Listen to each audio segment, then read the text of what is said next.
Depuis la disparition de sa fille, Lina Delsart, en septembre 2023 et la découverte de son corps, un an plus tard, sa maman, Fanning Groll vit toujours l'enfer. Harcelée pendant des mois par un youtubeur trentenaire, elle vient d'obtenir sa condamnation en justice. En effet, ce mardi 24 juin 2025, le tribunal correctionnel de Strasbourg l'a condamné. Il écope de 4 mois de prison avec sursis et 5 000 € d'amende. Et ce, pour le harcèlement moral de la maman de Lina. Cet habitant de Belfort doit aussi verser 2 500 € au titre du préjudice moral.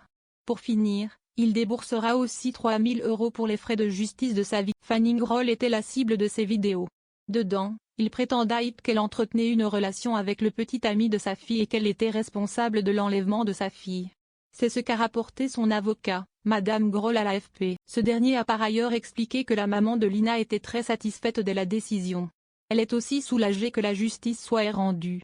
En outre, elle a annoncé que l'intégralité des fonds sera reversée à l'association Les Bonnes Étoiles. Il s'agit d'une association qui lutte contre le cyberharcèlement.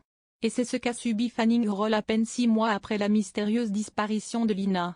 Au point où, lors d'une conférence de presse, elle avait dénoncé cette affreuse cabale contre elle. Elle avait expliqué, depuis le départ, c'est une horreur, je n'ai même plus de mots tellement c'est un acharnement, tellement tout et n'importe quoi. Aujourd'hui, son harceleur est prévenu de ce qu'il risque s'il recommence. C'est néanmoins un maigre lot de consolation pour la maman de Lina.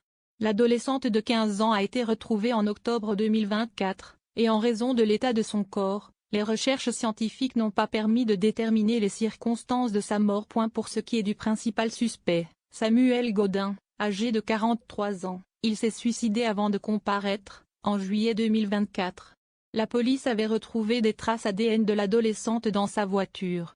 Lina a été vue pour la dernière fois entre son domicile et la gare, en Alsace. Sa dépouille a été retrouvée en Bourgogne-Franche-Comté.